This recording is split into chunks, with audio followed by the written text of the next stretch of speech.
As a psychologist, many people ask me that what is the difference between a psychiatrist and a psychologist.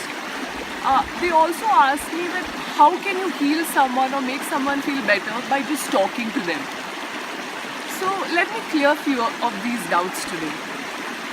A psychiatrist is someone who has done their MBBS, who are doctors and can prescribe medication and even perform surgery.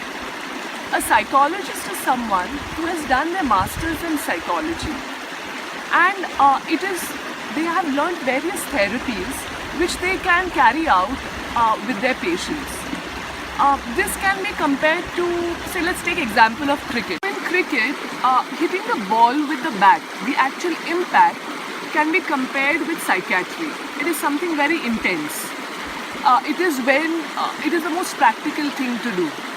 However, teaching a cricketer or the sportsman the techniques of how to bowl, of how to place the bat, is what psychology or a psychologist does.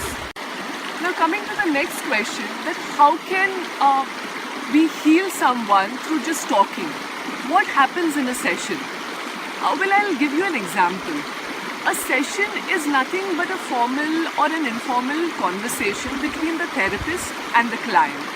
It usually is about 50 minutes, and you require a lot of therapies or you require a lot of sessions depending upon the severity of the problem. So when a client really comes to me, in the first session, it is the introductory session. I tell them how therapy will proceed, what will happen, and how does it work. So in that, I usually give them an example of a maze. Okay, a maze is a bhul bhulaiya. So when you're walking through a maze, you come across walls. You cannot go beyond them and you cannot find your way out. So as my role as a psychologist, my aim is to help the client or the individual to elevate a little bit, to help them rise a little bit so they get an aerial view of the maze that they are in. Because when we are in the emotional aspects of the situation, or when they talk to their families or friends, it is not helpful to them in the sense that everyone has their biases and prejudices. What the family members say, what the friends say has a lot of impact on the client.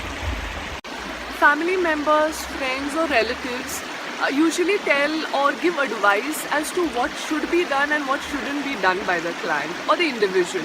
There are a lot of pressures. However, when you talk to a professional who has studied human behavior, who has had experience dealing with particular situations, as a professional, we are not biased. We are taught to not judge you, and we are not taught to tell you what you should do or shouldn't do. In fact, it is my endeavor to help you become independent, to dilute the negative emotions that you are feeling and make them more manageable. And that is what we do in the sessions. Various therapies are also used depending upon the type of problem that you are facing. Something like cognitive behavioral therapy and a lot of other techniques that you would call them. So going for a therapy session is nothing but going or seeking out a practical support system.